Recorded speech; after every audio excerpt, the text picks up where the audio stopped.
صحیح بخاری میں حدیث ہے، نبی علیہ السلام کے پاس واشی آیا فتح مکہ کے موقع پہ، اور وہ واشی کون تھا؟ قاتل حمزہ۔ حمزہ نبی علیہ السلام کے صرف چچا نہیں تھے بلکہ بھائی بھی تھے، دو شریک، اور ہم عمر بھی تھے، دوست بھی تھے۔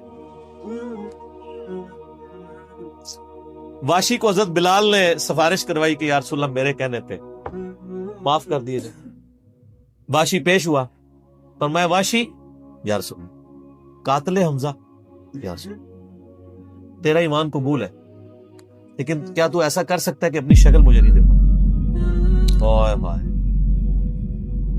یہ وہ شخص ہے جو حریص علیکم بالمؤمنین رؤوف الرحیم ہے،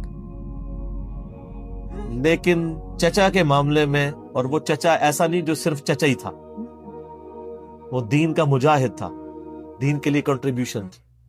اور میں آپ کو علا وجہ بصیرت کہتا ہوں کہ حضور کی وفات کے وقت اگر حضرت حمزہ زندہ ہوتے، خلیفہ اول حضرت ابوبکر نے نہیں ہونا تھا، حضرت حمزہ نہیں ہونا تھا۔ اس کا لاجیکل ثبوت یہ ہے کہ غزوہ بدر میں مسلمانوں کا لیڈر کون تھا؟ آرمی کا حضرت حمزہ۔ نبی علیہ السلام تو خیمے میں تھے نا، مسلمانوں کو لیڈ کون کر رہا تھا؟ حضرت حمزہ۔ غزوہ احد میں کون لیڈ کر رہا تھا؟ حضرت حمزہ۔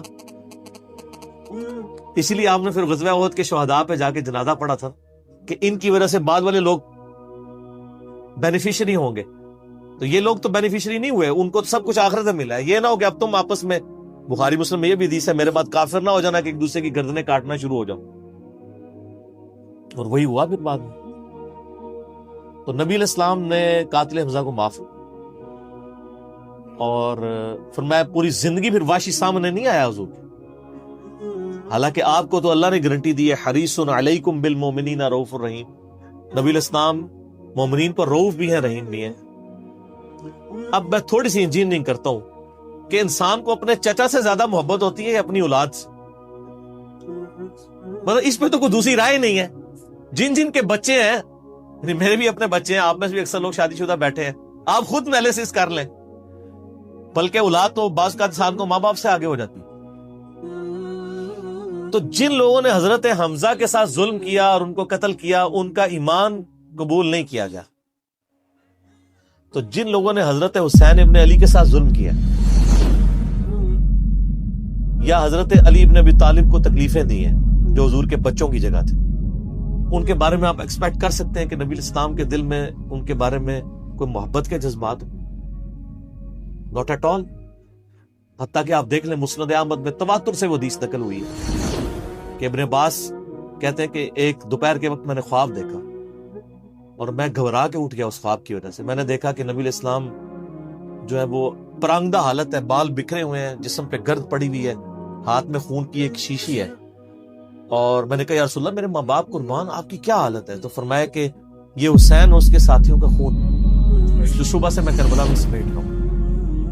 اور یعنی ایک اللہ کی طرف سے دکھایا گیا یہ تشبیہ، یعنی ایک لادہ سے ایک محکمہ خواب کے محکمہ بالکل الگ سے۔ آپ مجھے خواب میں آئے تو آپ کو نہیں پتا ہوگا کہ آپ میرے خواب میں آئے، یہ اللہ تعالیٰ تمثیلاً دکھاتا ہے۔ اور نبی علیہ السلام کو خواب میں دیکھ رہا ہے کون؟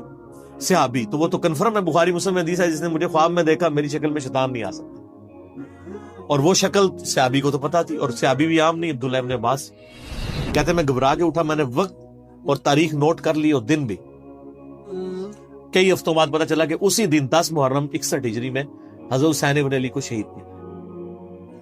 تو حسین ابن علی کی وفات کے اوپر یہ ابن عباس کو خواب میں آنا، حضور صلی اللہ علیہ وسلم نے انڈیکیٹر دے دیا نا۔ اسی حدیث کو نقل کر کے اسماعیل دہلوی، جس کو دیوبند اور اہل حدیث جو اس وقت پریکٹیکلی یعنی ایک سمجھ لیں کہ یزید کے ٹھیکیدار بنے ہوئے ہیں اس کے دفاع کے اوپر، ان کے مشترکہ امام ہے اسماعیل دہلوی، شاہ ولی اللہ دہلوی کا پوتا۔ اس نے جو کتاب لکھی ہے نا تقویت الایمان، جس میں گستاخیاں بھی ہیں، وہ اس کتاب کے اندر ہم نے اس کا جے پی جی بھی لگایا تھا، اس میں اس نے لکھا ہے کہ اس حدیث سے پتا چلا کہ نبی علیہ السلام وفات کے بعد بھی اللہ کی جنتوں میں حسین کے قتل کی وجہ سے غم زدہ ہیں۔ اور اس نے بھی لکھا یزید پلید لفظ لکھا، وہ اس پوری کتاب میں جہاں جہاں لفظ استعمال کرتے ہیں یزید پلید استعمال، تو بعد میں سعودی ایران ٹسل شروع ہوئی تو یہ یزید کی وکالت کرنی شروع کر دی. اہل حدیث تو خیر اس وقت ناصبیت اور یزیدیت کا جھنڈا اٹھائے ہوئے ہیں. دیوبند میں کم لوگ ہیں ایز کمپیئر ٹو اہل حدیث, اور بریلویوں میں تو بہت ہی کم. تو یہ میں آپ کو صرف ایک کمپیریزن بتا رہا ہوں کہ انسان کو اپنی اولاد سے جو محبت ہوتی ہے وہ تو آپ سوچ نہیں سکتے. ترمذی میں اور مسند احمد میں حدیث ہے, نبی علیہ السلام نے حضرت حسین کو اٹھایا ہوا ہے اور آپ فرماتے ہیں اللہ یہ میرے بیٹوں میں سے ایک بیٹا ہے, اللہ اس سے محبت کر, جو اس سے محبت کرے اس سے دشمنی رکھتے اس سے دشمنی. ہم یہ پوچھتے ہیں کہ حسین سے دشمنی کس نے رکھی ہوئی ہے, ذرا پوائنٹ آؤٹ کریں نا. کیا یہ تھریٹیکل بات ہے؟ تھی نا دشمنی, آج تک ہے, اس زمانے میں بھی تھی. تو وہ ان لوگوں کو پھر ان کے ساتھ کیا معاملات ہیں. باقی واقعہ کربلا والا ریسرچ پیپر 5B پڑھ لیں تو آپ کو معاملات کلیئر ہوتے ہیں. تو یہ غل کے اوپر میں نے بات کی, اور اس کے اوپر بعض لوگوں جو ہیں وہ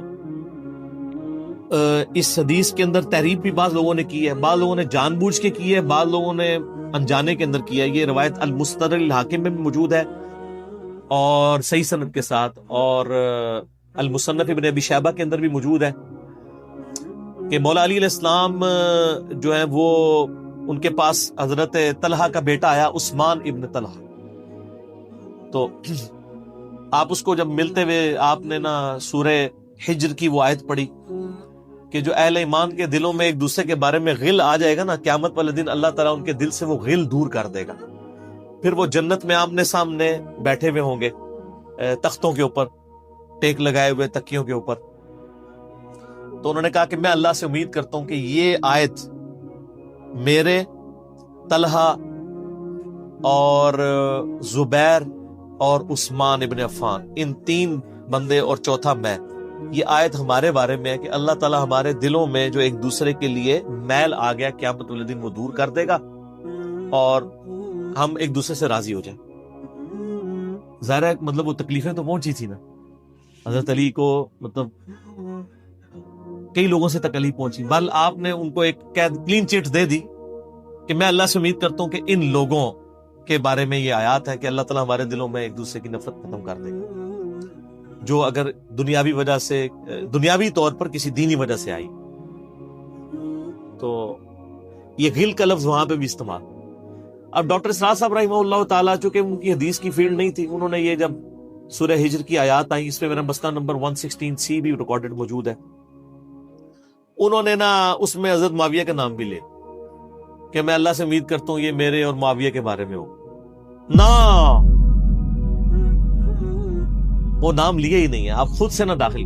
حضرت معاویہ کو حضرت علی نے نہیں معاف, پوری زندگی معاف, کیونکہ ان کی وجہ سے خلافت کا نظام ٹوٹا.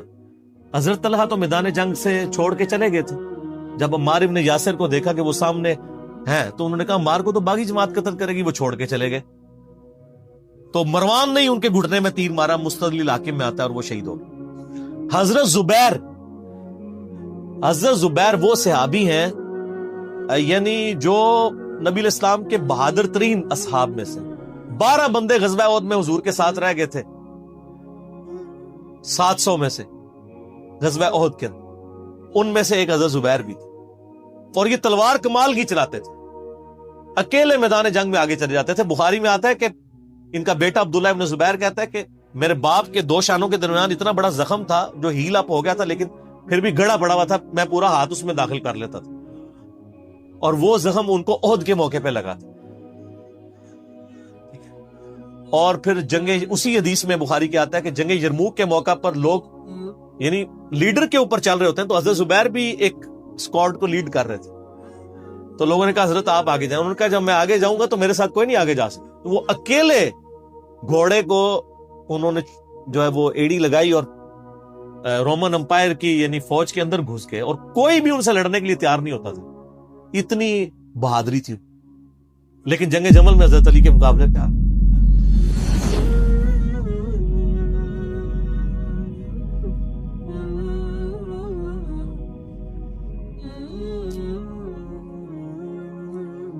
اس تکلیف کا کوئی اندازہ نہیں کر سکتا. حضرت حسن ابن علی نے بتایا مولا علی سے کہ بھئی حضرت زبیر آئے ہیں, تو حضرت علی نے کہا کہ رکو میں خود چلتا ہوں. گئے, کہا زبیر یاد ہے وہ دن جب نبی تم مجھ سے بڑا پیار کر رہے تھے. وہ پھوپھی ذات تھے نا, نبی علیہ السلام کی پھوپھی کے بیٹے ہیں حضرت زبیر بن عوام رضی اللہ تعالی. تو حضور نے تم سے ایک بات کہی تھی کہ تم علی سے اتنی محبت کرتے ہو, ایک دن آئے گا کہ تم تلوار لے کے علی کے خلاف کھڑے ہو جاؤ. تو تم نے کیا کہا تھا کہ یا رسول اللہ میں علی کے خلاف کھڑا ہوں گا, اور میں ہاں تم اس وقت ظالم ہو. تو حضرت زبیر جو ہے وہ ان پہ غشی طاری ہو گئی, گھوڑے کو, یعنی وہ حضرت علی کا پھر سامنا بھی نہیں کر سکے, میدان جنگ سے واپس چلے. تو بعد میں حضرت علی کے فوجیوں میں سے ایک بندے نے جا کے پیچھے ان کو دھوکے سے قتل کر کے تھا. تو حضرت علی نے کہا کہ زبیر کے قاتل کو میں دوزخ کی بشارت دے دوں, کیونکہ زبیر جنتی تھا.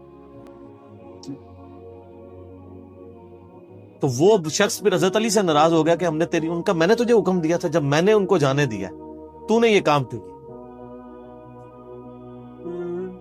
تو وہ پھر خارجی ہو گیا.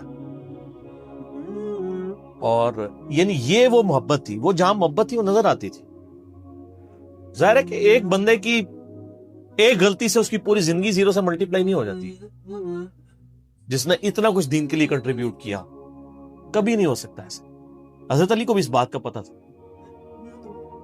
بہرحال یعنی اللہ تعالیٰ ان سے راضی ہو, اسی لیے نبی علیہ السلام کی اس حدیث یعنی وہ حضرت علی کے اس کال کو حضرت علی فٹ کیا کرتے تھے حضرت زبیر, طلحہ اور حضرت عثمان ابن عفان پہ رضی اللہ تعالیٰ. باقی آپ میرا کربلا والا ریسرچ پیپر پڑھیں تو آپ کو پتہ چلے گا کہ کتنی یعنی مشکل وقت حضرت علی نے اپنی خلافت میں دیکھے اس حوالے سے. یعنی مصنف ابن ابی شیبہ میں آپ کے مخالفین کی لاشیں بھی ہیں, ان پہ بھی حضرت علی گریا کر, ایک ایک کی لاش اٹھا کے اس کو صاف کر. حضرت طلحہ کا بیٹا تھا محمد بن طلحہ, اس کی لاش دیکھی تو رو پڑے, حالانکہ وہ مخالفت میں لڑنے آیا. پھر حضرت حسن سے کہا کاش میں جنگ جمل سے 20 سال پہلے ہی مر گیا ہوتا, میں یہ دن نہ دیکھتا. ایک ایسا شخص جس نے 8 سال کی عمر میں اسلام قبول کیا, جس نے اسلام کو 0 سے 3 براعظموں میں پھیلتے ہوئے دیکھا, اور اب اس کو بڑھاپے میں یہ دن دیکھنے پڑ رہے ہیں کہ اس کے سامنے اسلام کا شرازہ بکھر رہا ہے, کہ مسلمان مسلمانوں سے لڑ رہے ہیں.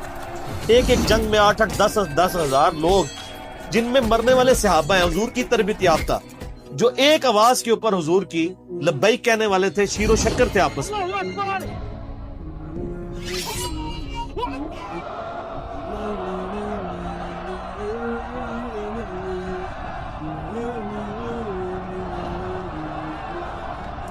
آپ اندازہ کر سکتے. اسی لیے حضرت علی جو ہیں وہ یعنی کوفے میں شہر سے باہر آپ کو پتہ ہے کنویں ہوا کرتے, اکیلے جا کے کنویں پہ بیٹھ کے رویا کرتے کہ اللہ اس امت کے ساتھ کیا ہو. کوشش کرتے رہے, بار اینڈ رزلٹ یہ ہے کہ وہ خلافت کا نظام. اسی لیے مصنف ابن ابی شیبہ میں آتا ہے کہ آپ نے فجر اور عشاء کی نمازوں میں قنوت نازلہ پڑھی, اللہم علیک بمعاویہ و اشیائہ, اے اللہ معاویہ اس کے شیعہ کو برباد کر, علی اور اس کے عمرو بن عاص اور اس کے شیعہ کو, ابا سلمی اور اس کے شیعہ کو, قیس اور اس کے شیعہ کو برباد کر.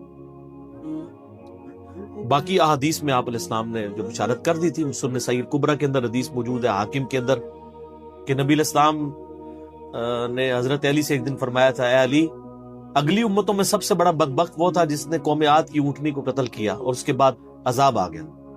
میری امت کا سب سے بڑا بدبخت وہ ہوگا جو تیرے سر کے خون سے تیری داڑھی کو رنگ دے, اور وہی ہوا ہے. اور اس کے بعد پھر دیکھیں امت ایک جگہ جمع نہیں ہوئی ہے. حضرت علی ایک آخری کوشش, اور جن لوگوں نے اس وقت ساتھ نہیں دیا پھر ان کو دنیا میں اس کا خمیازہ بھگتنا پڑا ہے. عبداللہ بن عمر نے بیعت نہیں نہ کی تو صحیح بخاری اٹھا کے دیکھیں, عبداللہ بن عمر کو آل امیہ نہیں قتل کروایا, حجاج ابن یوسف نے زہر آلود نیزہ مروا دیا. اور حاکم کے اندر مجموع الزوائد کے اندر موجود ہے, حضرت عبداللہ بن عمر آخری عمر میں کہا کرتے تھے کاش میں اس وقت علی کا ساتھ دیتا اور یہ خلافت کا نظام تو بچ جاتا, کیونکہ کئی لوگ بیچ میں نیوٹرل ہو گئے تھے جو پھر ساتھ نہیں دیا, تو اس کی وجہ سے پھر حضرت علی کے چونکہ اب پاس اتنی مین پاور نہیں تھی کہ اس سسٹم کو سنبھال سکے, بال پھر وہ شہید ہو گئے اور پھر معاملات آ گئے. خیر بات کہاں سے کہاں نکل گئی, کیونکہ یہ اس کے ساتھ غل کا لفظ تھا, تو یہ غل کے لفظ کو ایڈریس کرنا ضروری تھا. آج ہم جب جنگ جمل صفین نہروان کو ڈسکس کرتے ہیں تو یہ کوئی غل والی بات نہیں ہے، یہ وہ چیزیں ہیں جو ایک ریالٹی ہیں، اور وہ اگر یہ غل والی بات ہے تو نبی الاسلام کے دل میں بھی نعوذ باللہ غل تھا، مولا علی کے دل میں بھی غل تھا، ایسا نہیں تھا. وہ دین کی حمیت کہلاتی ہے، اس کو غل نہیں آپ کہتے.